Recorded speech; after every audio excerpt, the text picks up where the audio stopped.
All right. So, a major part of the way we have changed and moved and manipulated water in the environment is by building dams. A dam is any obstruction placed in a river or stream to block the flow of water so that water can be stored in a reservoir to prevent floods, provide drinking water, allow irrigation, generate electricity. Over the time since we've started building dams, more than 45,000 large dams have been erected in more than 140 nations. In fact, only a few major rivers remain undammed. As we heard here in San Diego in 1803, in order to control the San Diego River and provide water for irrigation fields associated with the Mission San Diego de Acala, the old Mission Dam was built. Obviously, it wasn't called the Old Mission Dam at the time, it was just the Mission Dam. And this was a huge deal. This was actually the first major colonial era irrigation project on the Pacific coast of the US. And that was here in San Diego. And if you've been to Mission Trails, you may have seen the old Mission Dam. A typical dam has a lot of different pros and cons and a lot of different purposes. This picture I really, really love because it just summarizes everything. So you've got the good things in green, the quote unquote bad things in red.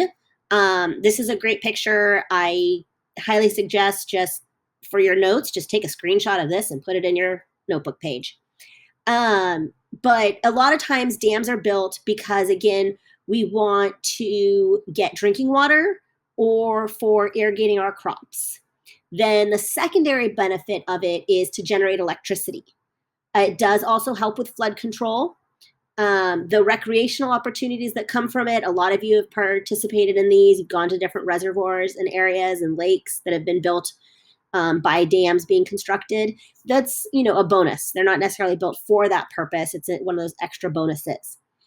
Now, unfortunately, as we are damming these rivers, there's a lot of things that go with it. So first off, you're reducing the flow downstream, which means that anything that relied on that water downstream is now no longer getting the water that it needs. And this has a huge effect on fisheries. A lot of fisheries, the fish cannot migrate where they need to go to their spawning locations, so that has an effect.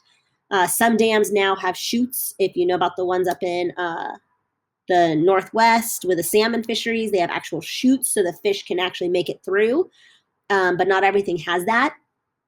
By decreasing water flow, you're obviously going to alter the habitat upstream and downstream.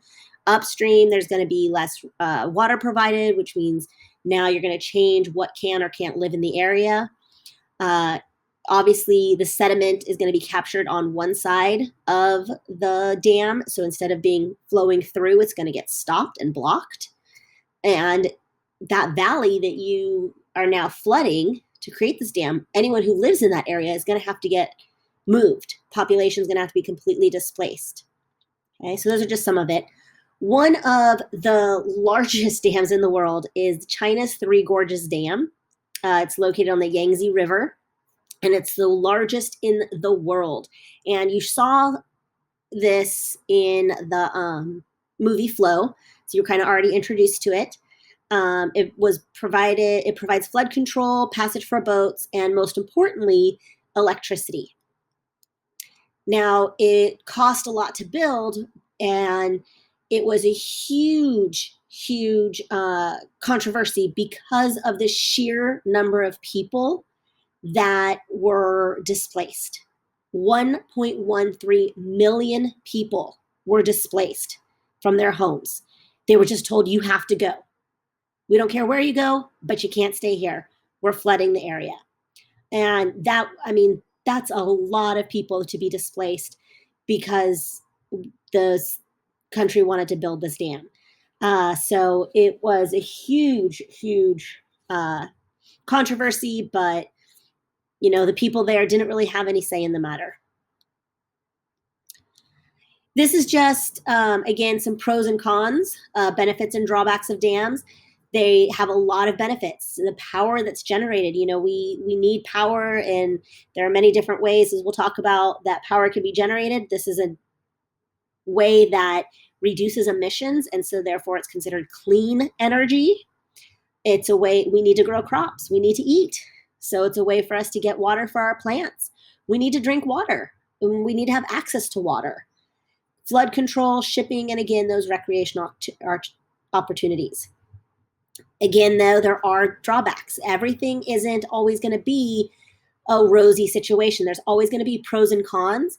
And part of the decisions that have to be made is, do those benefits outweigh the costs? So you have to look at that cost benefit analysis. And even after a dam has been built, then there are some talks about, well, maybe we don't need it anymore. Maybe we should remove it. And some people feel, again, that the cost outweighs the benefit. And there's a push to dismantle dams and to basically, break them down so we can restore the natural ecosystems. Over time, about 500 dams have been removed in the US. And a lot of times people who are opposed change their minds, but it's a hard decision to make. And the decision to build a dam or the decision to remove a dam is not a black or white issue. There's a lot of grays involved. And then you get a lot of feelings of how people feel personally. And, you have to take into account all of that stuff.